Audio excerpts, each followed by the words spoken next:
नागपुरात अवघ्या 2 तासात तब्बल 108 ते 110 मिलीमीटर पावसाची नोंद झाल्याने शहरातील अनेक सखल भाग जलमय झाले.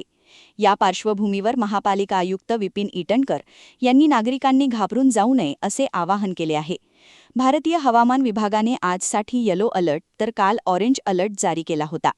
मुसळधार पावसामुळे निर्माण झालेल्या परिस्थितीवर नियंत्रण मिळवण्यासाठी महापालिका, आपत्ती व्यवस्थापन विभाग आणि अग्निशमन दलाची संपूर्ण यंत्रणा रस्त्यावर उतरल्याची माहिती त्यांनी दिली.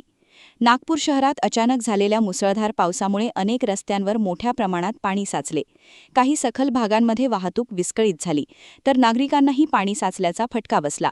अवघ्या 2 तासात 108 ते 110 मिलीमीटर पावसाची नोंद झाल्याने शहरातील जननिस्सारण यंत्रणेवर मोठा ताण निर्माण झाला. या परिस्थितीबाबत माहिती देताना महापालिका आयुक्त विपिन ईटनकर यांनी सांगितले की भारतीय हवामान विभागाने आजसाठी येलो अलर्ट आणि कालसाठी ऑरेंज अलर्ट दिला होता. मात्र अत्यल्प कालावधीत झालेल्या अतिवृष्टीमुळे अनेक भागांत पाणी साचण्याची परिस्थिती निर्माण झाली.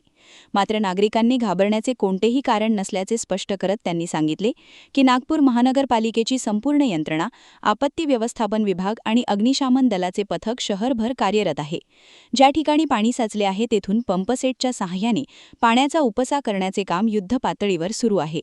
तसेच सर्व संबंधित विभागांमध्ये समन्वय ठेवून परिस्थितीवर सातत्याने लक्ष ठेवले जात आहे. नागरिकांना आवश्यक ती मदत पुरविण्यासाठी यंत्रणा सज्ज असून पावसाची परिस्थिती लक्षात घेऊन आवश्यक त्या उपाययोजना तातडीने केल्या जात असल्याचेही त्यांनी सांगितले. दरम्यान प्रशासनाने नागरिकांना अत्यावश्यक कामाशिवाय घराबाहेर पडू नये, पाणी साचलेल्या रस्त्यांवरून प्रवास टाळावा आणि प्रशासनाकडून वेळोवेळी जारी करण्यात येणाऱ्या सूचनांचे पालन करावे असे आवाहन केले आहे.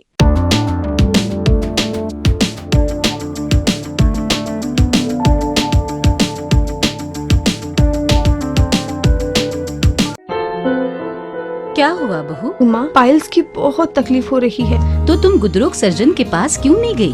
देखो, जैसे हार्ट के लिए हार्ट स्पेशलिस्ट, ब्रेन के लिए ब्रेन स्पेशलिस्ट, तो पाइल्स के लिए पाइल स्पेशलिस्ट क्यों नहीं? स्त्री हो या पुरुष, टॉयलेट में तकलीफ केवल पाइल्स ही नहीं और भी कई प्रकार के गुदरोग तथा कैंसर भी हो सकता है.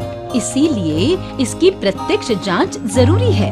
ठीक है माँ, पर जांच के लिए हम जाएंगे कहाँ? वही काले आयुर्वेदिक पाइल्स हॉस्पिटल में. लेकिन माँ, प्रेगनेंसी में पाइल्स की दवाइयाँ? प्रेगनेंसी में आयुर्वेदिक दवाइयाँ सुरक्षित होती है. जनहित में जारी काले आयुर्वेदिक पाइल्स हॉस्पिटल, औषधि चिकित्सा तथा सर्जरी ट्रीटमेंट उपलब्ध. हमारा पता उमरेड रोड, दिघौरी बस स्टॉप के पास, नागपुर. अधिक जानकारी के लिए वेबसाइट पर जाएं kalepileshhospital.com.